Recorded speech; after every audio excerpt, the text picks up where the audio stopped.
After 5 weeks of recess, the National Assembly resumed sitting today as several expectations ranging from electricity tariff, issues of killings of soldiers in the Kwama community in Delta State, and the suspension of Senator Ningi and other related issues are at the front burner at the National Assembly for discuss. And of course, the Nigerians are watching the National Assembly as the sitting resumes today to tackle the issues. There are many issues, topical issues, including food inflation in the country as a way forward for democracy and, of course, for the government of Bola Ahmed Tinubu's administration. I'm being joined tonight on Big Talk here on Global Television to discuss the resumption of the National Assembly, the expectations of Nigerians, and what is before them to tackle as we proceed. Dr. Ibrahim Aminu, of course, a politician, joins us tonight for the convention. Good to have you join us on the program, Doctor. Thank you so much for having time to join us. I mean, let's begin the discussion. For 5 weeks, they went on a recess. Maybe probably due to also the constructions of the National Assembly, so they were shifting their resumption date until today, 30th of April. Several expectations on the National Assembly. Can you really reflect on the fact that so far the National Assembly have been able to represent the interests of Nigerians who elected them severally from 109th Senatorial District to be in the Senate and over 360 at the House of Representatives? We can say, first of all, the National Assembly, generally they have failed in the sense that the Senate and the House of Reps, they have failed. Because since the time they came, we have seen the pillar from day one. Nigerians were expecting to see them as people who are going to sacrifice themselves, who are going to do what is needed to be done. But it was found out that really the people that we elected are only serving themselves. Because you can see when at the distribution of that money, the federal government say that they have gotten from the proceeds of the subsidy. Yeah. They have taken a certain shares of it. And how can you say, how can a senator be compatible with a car of over 100 million? When things are very bad. Well, a lot of people that needed that 100 or over 100 million, it can change the lives of over 300 to 400 people. Well, they have a lot of dilapidated schools, no health care, no water. Water is life. Water, there is no water in all the 109 senatorial districts. If you go, there is problem of water. How many borehole will it construct? And the same thing with the House of Reps. They are very insensitive. I'm just coming from Katsina. I can see the poverty from Abuja, Kaduna, Kano, Katsina. I passed all. I had seen the poverty written in the faces of people. This water that you are seeing is a privilege now. People are sick. Majority of, if you go to the hospital, is malaria and typhoid. Why malaria? Because there is no hygiene. People don't have enough money to do that. Why typhoid? Because there is no water to clean what is supposed to be clean for consumption. Everything is so, every day is degenerating to a very unbearable state. So what we are saying, what we were expecting from the State Assembly is National that Assembly. From the National Assembly is the improvement of the lives of people from where they are to where they are now, from where they took over to where they are, and they have make no policies. There is no policies. There is no future. So what they have been doing has been playing. Playing, that means if you say play, it's small. They have been doing nothing. They are doing nothing. They are even destroying themselves. They are destroying others and they are destroying themselves. Because when you destroy others, you are part of them. And you will come back into the same place that you destroy. And it will continue to affect you. All right, we're delving into those issues one after the other. I mean, let's begin to look at the issues of food inflation.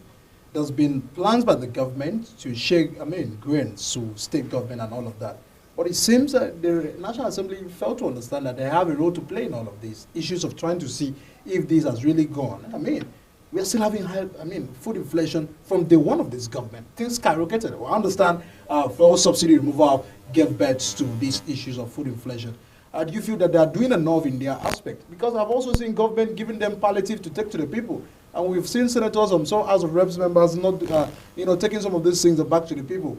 What has been the engagement between, the National Assembly tackling the issues of food inflation? Or are they just leaving it to the hands of the presidency to handle? Yes, you see, food inflation is an issue, is something that is a factor of production costs. As far as the energy is being tampered, it will naturally affect the production cost. Because for me to pump my water to the farm, I need energy. I need to buy, and the cost of it has skyrocketed. For me to pay for labor, the labor has gone up. But my goods and services has a cost because I have formally what I'm paying, it has gone up. So naturally, what all other countries are doing in the world, they subsidize this cost of production of palm, implement, credit, some very minimal interest rate. Everything you have to subsidize it in order to have a food security within the country. And you have to make sure that the real farmers got what they are. But in the event whereby some people come and hijack the system or the policy to the benefit of few, you find out you must be in this kind of situation. And as far as this banditry is concerned, it also affects the palm production. So there are a lot of things that need to be done. Really, some people are saying importation. I didn't support importation because Nigeria has a lot of land, has a lot of resources, has a lot of climate, has a lot of advantage of producing what we can eat and export, and what we can also supply our industries. Because a lot of people didn't understand. Nigeria is totally underestimated in terms of its economic value, in terms of its farm product. Nigeria is a stabilizing country in the whole of Africa. It's Nigeria supplying food to all the West African countries and the East African countries and even North Africa.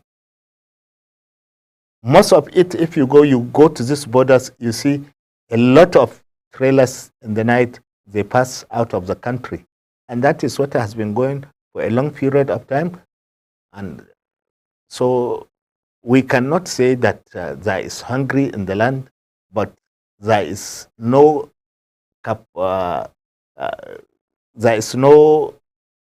capacity of the farmers, or maybe there is no money for the people to have access to to buy. So this is the issue. Issues regarding that food inflation. Take a look at very troubling situation we have, fuel scarcity. It seems the National Assembly have failed to understand that they have a role to see how they can actually be inviting the NNPC or those involved in the oil sector, the petroleum sector, to order. Because when the NNPC came out to say that the issues of fuel has to do with logistics, I mean, the issues of logistics and all of that, that it has been resolved. But all right, till now, we are still having queues behind the filling stations trying to get fuel. Some are selling even as high as 1,200, and this has given rise to the black market that we know to be selling theirs at 1,500. How can we begin to understand? Because Nigerians are already battling with the fact that you remove fuel subsidy, but now the product is scarce for people to buy. And the National Assembly, don't you feel that this should also be as a matter of urgency for them to pay attention to as they resume their sittings? You see, the problem, number one, for any president, for any head of government that come in Nigeria, the first thing he should do is to make sure there is law and order. In Nigeria, there is no law and order. Because I cannot say you should sell a fuel at so amount and you refuse and you sell at the way you want, which means there is no government. Everybody does what he likes. But if there is a government, there must be law and order. Everybody will be parent. But here, everybody does, because like what I told you, I left this town on Friday. I left Abuja on Friday on my way to Katsina, from Kaduna, from Abuja on the road. I see some filling stations that are selling 850. Some are selling, as we proceed, we are thinking to get it lower. We see some selling 900, some 950, some 1,000, some 1,000 plus. And there is no fuel. And some people say the owners of the filling station, they have deliberately closed their filling station. They refuse to sell. This is criminal. And besides criminal, this is treason. Because you are going to make the government to be ungovernable. Because I learned there is almost 8 states that completely they don't have the fuel. Yeah. Including the federal capital. So which means that movement of goods and services cannot be possible. Movement, even the government cannot be able, it's not workable because it's people. If there is no mobility from point A to point B, so how can you say that it's government? Because I'm supposed to do something which will later reach to so person, reach to so ministry, to that ministry, to go to the president. I was unable to go, which means you are sabotaging the government. And there was nobody, it's nobody's business. Nobody cares. The National Assembly are silent over it, and it's not only the National Assembly. What our security agencies doing?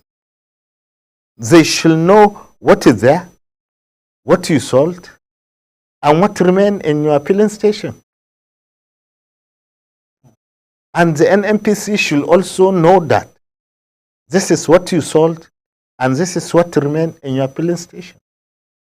And some of them are diverting their allocation to other places. Some of them are selling their allocations.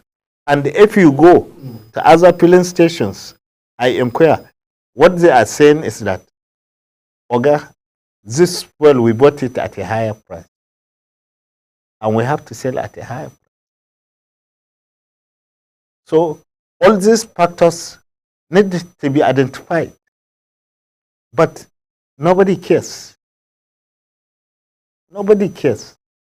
The NNPC is the main culprit. The security agencies are supposed to be in charge, in top gear, to make sure that to go and see if you have fuel or not. Then the National Assembly have a right to make sure that these people comply. The National Assemblies are doing nothing. How many senators, since when they came, how many motions have they passed? I saw it in the Daily Trust. They are showing that so number of senators have made some motion. But some of them are just coming and sitting and doing nothing and watching and waiting for their salaries and their allowances and what they can get left, right, and center. All right. That brings us to issues of oversight function. You understand that one of the responsibilities of those elected to be in the Senate and the House of Reps are to making sure that the visit, some of these locations, per visit, make recommendations to government for implementations and all of that. Look at the oversight, the level of oversight function so far done by different governments. I mean, different senates we've actually had in this country. Has this really yielded result? Have we seen the Senate have we really have the need to understand that the Senate and the House of Reps play a pivotal role in making sure that things works better? Because when you look at the issues that we are facing, it's about institutional issue. I mean, some institutions are not working, some things are not working well. Those are responsible to check and make recommendations and report, and sometimes members of the National Assembly. From your assessment, as the level of their oversight function yielded some result for the country. Well, to me, as at now, there is no result. Because why I say there is no result, we haven't seen the National Assembly, either the reps or the Senate, doing and securing the future of Nigeria. It has just been an academic exercise. Academic exercise is good than this one. This one, they are just sleeping and staying over the bench. And receiving salaries. Yes, as far as they are concerned, as far as they get, it's a business. When you go, you just make money. But they even don't know their functions. Well, they have a function. Yeah, they don't know their functions. They are sleeping. They are already dead. They are not only sleeping, they are dead completely. And that is why we are where we are. You need to have a very competent legislator. You need to have a very competent senator who knows what he is doing, who knows what his people needs, who knows the strategy to achieve that objective, how he is going to work out it. But you have somebody who only go to office 11, 12, sometimes 1, and closes. I'm somebody who doesn't even go to the chamber, somebody who does not even attend meetings. He is busy doing one thing or the other, personal and business like. So you need somebody. This is a challenging position, a service to your community, a service to your community that you represent. But a lot of people that are there, they are just there to make money, which me and you, we know. And it has been established from day one, from their actions and inactions, that they doesn't mean business in that assembly, all of them. So what would be your message to the Senate as the 10th Senate resumes? I mean, we've actually learned lessons in the past. We've seen that they haven't done anything according to you. What do you feel that they should begin to do? Tighten up their seatbelt in facing the realities that we have, in the regards to oversight functions, very particular. Let me tell you, there is nothing that is permanent. They are there today. They will not be there tomorrow. And history will judge every person. Whatever you do, history will judge you. So I want them to become heroes of their people. To become heroes of their people so that they can change the situation of their people from bad, from worst to good.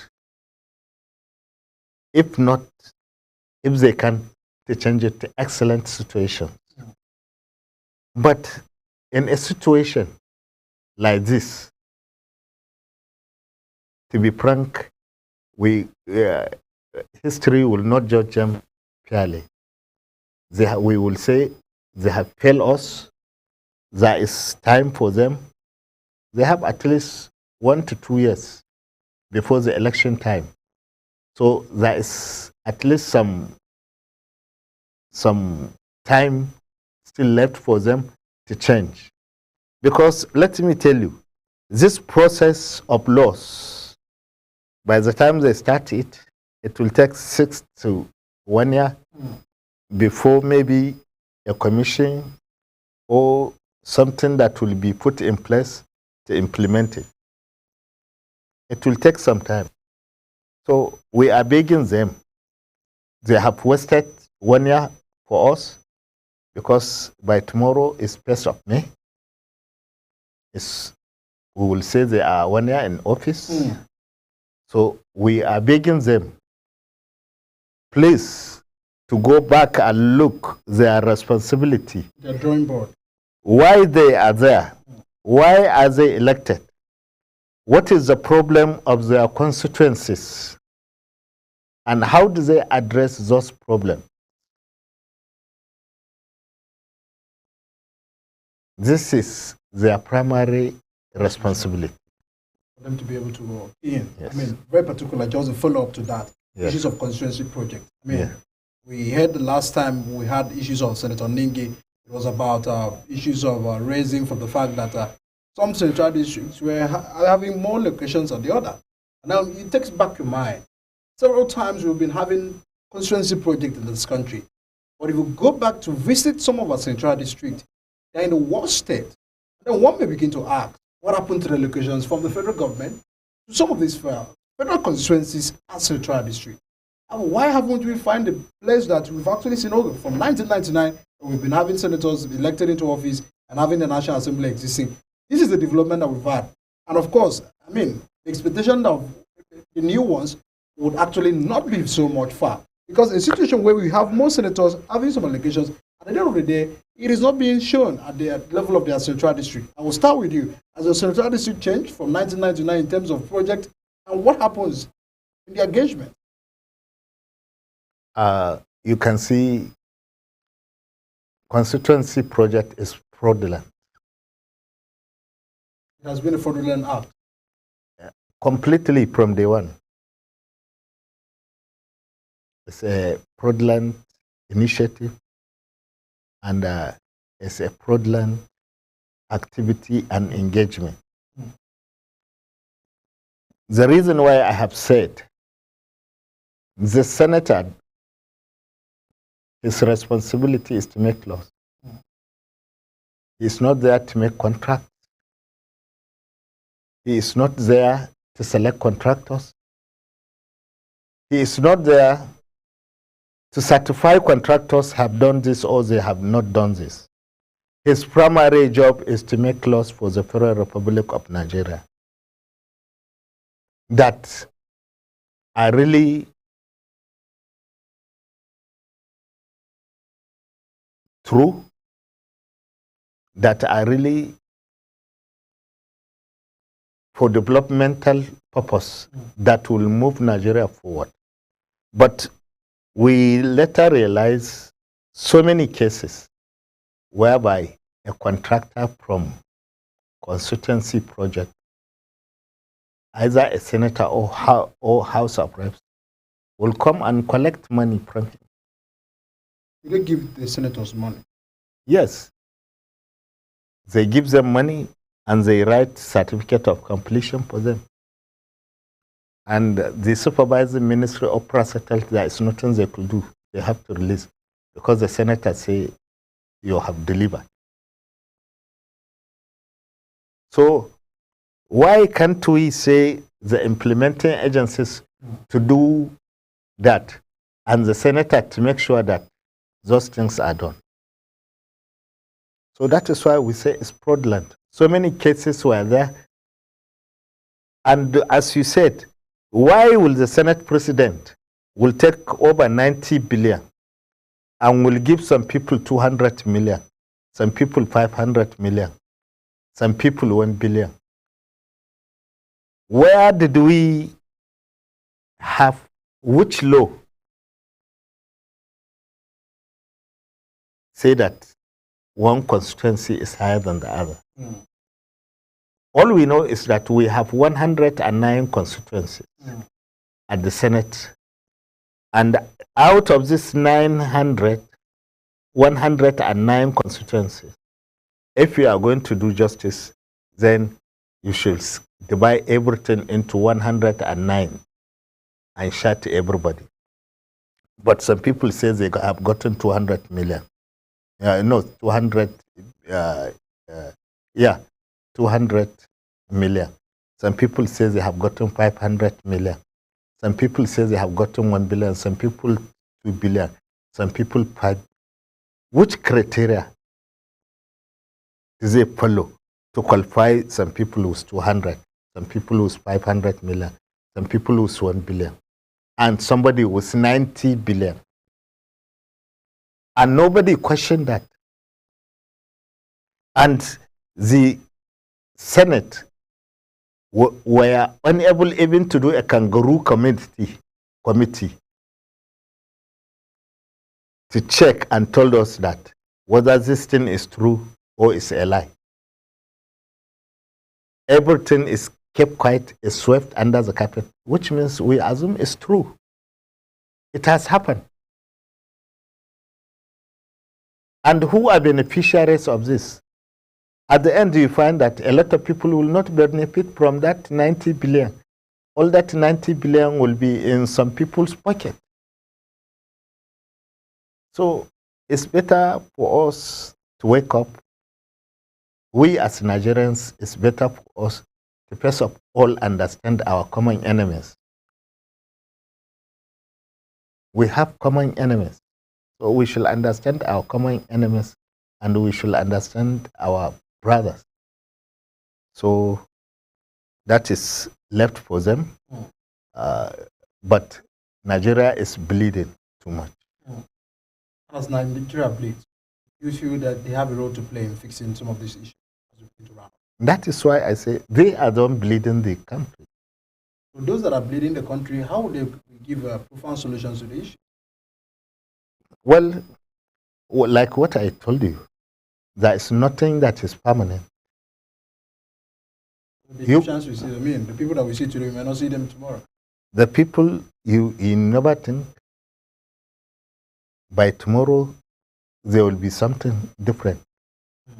And if you think if you are thinking that you are clever and you are wise and you can maneuver, you will never, and you can maneuver God. But Nigerians are at the receiving end.